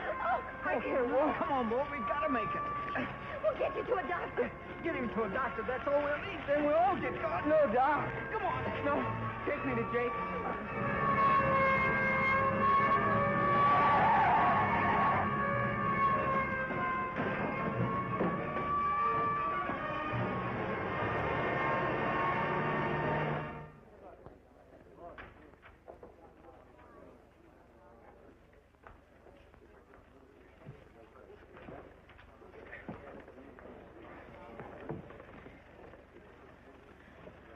Don't make such a fuss.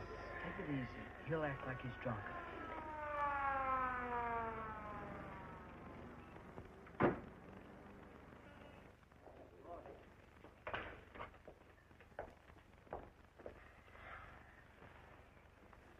Who's driving that car out there? Hey, you. Who's driving that car out there? How do we know? What's the matter with him? Can a fella have a good time? All right, get up. I said get up. These are the ones we're looking for. You can't search me. You do, and I'll rip my clothes and scream bloody murder. Officer, we're looking for this girl, too. I'm Matthews, public defender. This is policewoman Rollins. Right, sir. Take the girls to the back room and search them.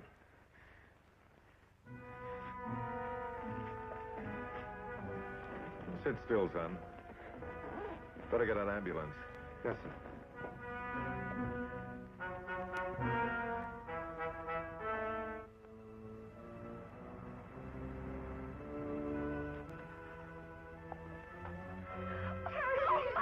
Help me, please. Get me out of here. I'm sorry for everything I did. I'll make up for it. Oh, Terry, I forgive you, but I can't help you, not this time. You've got to learn your lesson alone, without me. I came to tell you that I'll miss you. You'll have your chance, Terry. It's up to you now. Oh, my baby. It's going to be all right, Terry. The charges against Mrs. Derrick were dismissed. Terry was sent to a correctional school for girls, where she is being taught to become a more useful member of society. The case you have just seen was brought to a fair and just conclusion through the efforts of a public defender.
Brandy was supposed to remind us that life is like the land. You only get out of it what you put in it. For the others, it represented life, but it'll always remind me of death. Mr. Matthews, I'm all Maggie has. You've got to promise me that you won't tell her anything about this. If that's the way you want it, Janet. Janet Fraser had been convincing, but that wasn't anything a lawyer could carry before a jury. Proof of her innocence was needed. The first person I wanted to see was Janet's husband, Tony. I located him at the Army Embarkation Center, where he was required to report daily. Then there definitely had been no drinking the day of the wedding. No, sir. Mr. Matthews, I've known Janet all my life. I even went to grammar school with her. I remember when I used to dip her pigtails into the inkwell. She's never done anything bad in her life. What happened wasn't her fault. All right, Tony. Then we'll keep on trying to find out what did happen. Well, what do you intend to do? First of all, I'd like to talk to the highway patrolman who was there when the accident occurred. I only wish there was some way we could make him understand that it wasn't Janet's fault. He seems to hate her so. Maybe that's natural, Tony. You see, the patrolman who was killed was his best friend.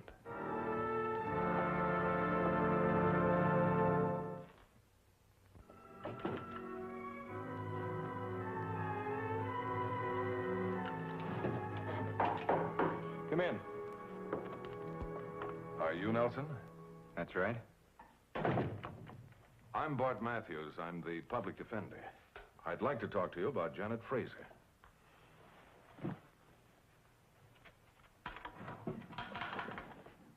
Going on a trip? Just packing Miller's things, sending him to his mother. Oh, I'm sorry. Why be sorry? Jack's been thinking he was going to get it ever since we were digging slit trenches overseas. You know, it's funny. Where we were, lead was flying like hail, but it took some boozed-up dame to drop him. There are two sides to the case, Nelson. Sure, yours and your law books looking for loopholes, and Jack's just buried. You two were very close friends, weren't you? I never have. His report states there was a strong odor of alcohol in the car. There was a bottle that had The been... brandy. It must have been broken in the crash. But we hadn't been drinking it. What were you doing with it? It was a present from Maggie. And who's Maggie? She's my grandmother. I've lived with her since my parents died. She has a great vineyard in the Shoshone Valley. Tony and I had just been married there.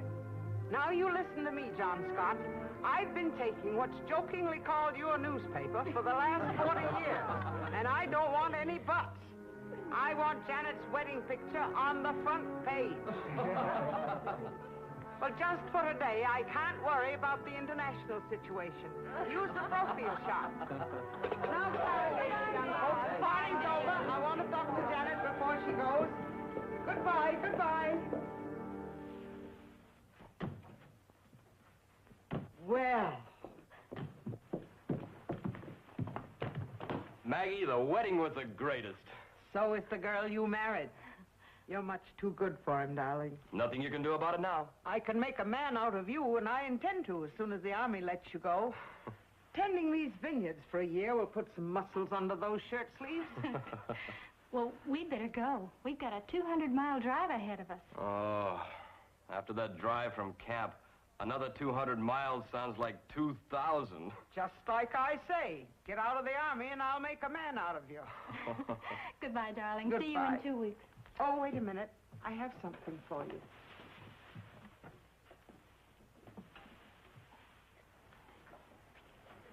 This brandy was bottled almost 100 years ago.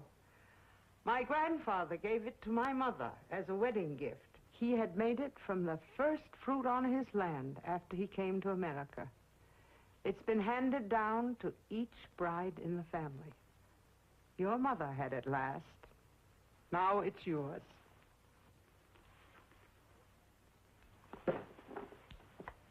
You know what, Maggie? You're a pretty nice egg at that. Oh, go on.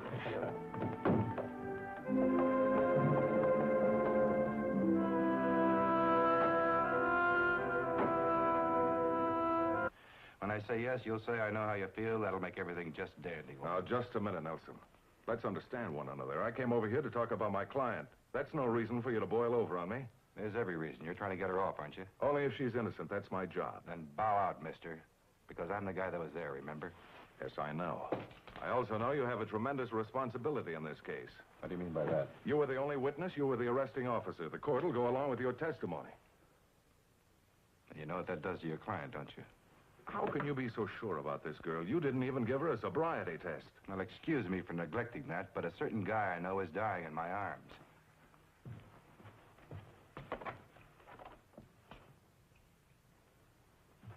Look, Matthews, let's get one thing straight. You're not going to get any help from me. I'm on the other side, remember? I've been reading up on you, Nelson. You're a good police officer. You got a record anyone would be proud of. You know how I got that record? By calling a spade a spade. No favors, no sentiment, just doing the job I'm paid to do. You did a little more than that. Look, I know what you're getting at. Your client's young and she's a bride. I also know Jack Miller's dead. What I was getting at was a thing called justice. But in your frame of mind, you wouldn't understand.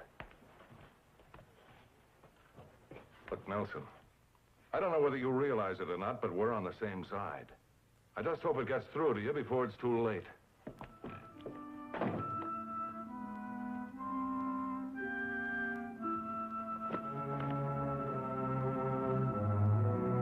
Faced with such damaging testimony from the arresting officer, Janet Fraser's only chance was that some evidence could be produced to confirm her denial that she had been drinking. I didn't find it at the scene of the accident, but I was able to persuade Officer Nelson before he went on duty to meet me at the garage where Mrs. Fraser's car had been impounded. This is it. You know, just like the police said, that warning light was burning all right.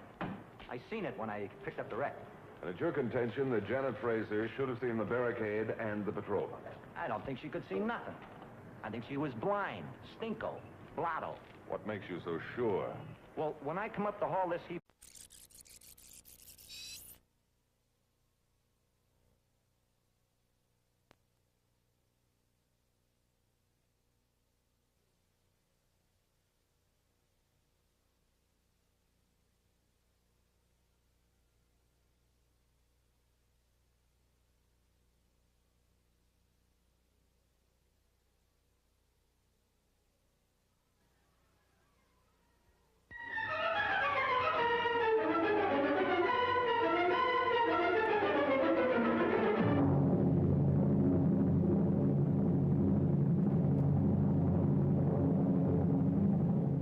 A public defender is an attorney employed by the community and responsible for giving legal aid without cost to any person who seeks it and is financially unable to employ private counsel. It is his duty to defend those accused of crime until the issue is decided in a court of law. The first public defender's office in the United States was opened in January 1913. Over the years, other offices were opened. And today, that handful has grown to a network of lawyers cooperating to protect the rights of our clients.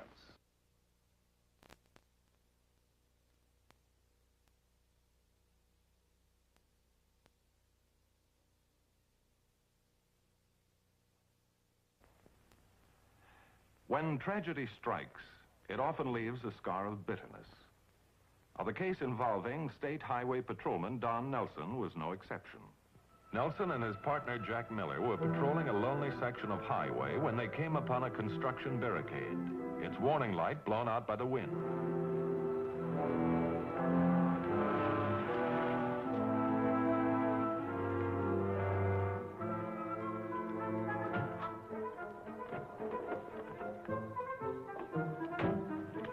Good thing we got this. Yeah. Got a match? No, I'll get one out of the car. Well, make it snappy, will you? We get off duty in an hour and I've got a date for a game of handball. The guy's over 5 years old. You're a cinch to get beat. Just get the match, will you, wise guy? Meanwhile, just a few hundred yards from the barricade, a car approached. It carried two newlyweds. 2 weeks. Not a very long honeymoon. 2 weeks. Then Mr. Private First Class Tony Fraser is off to Japan. Probably never see him again. They don't make oceans that big. I'll see him again. You bet you will. Until you're sick of seeing him. Want a bet?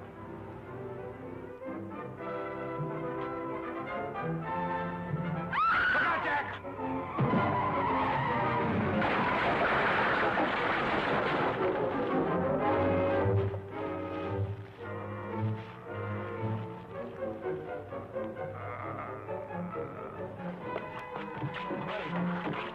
Honey, are you all right?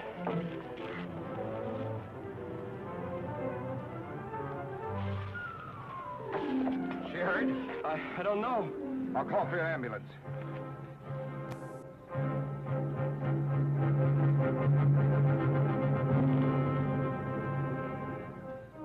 Wait a minute, officer. It's not what you think. Patrol Unit C, 52J calling. Come in, C52J. Reporting an accident with a private vehicle on 94, 7 miles south of Riceman Junction. Need an ambulance. Making an arrest on a 501. Violation of Vehicle Code 501. Accident while driving under the influence of alcohol involving injury. Suddenly, a honeymoon had turned into a nightmare.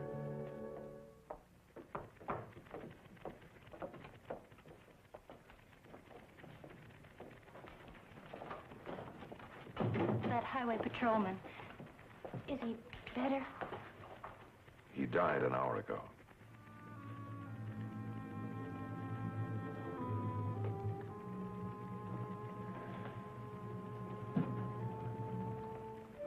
You must pull yourself together, Mrs. Frazee.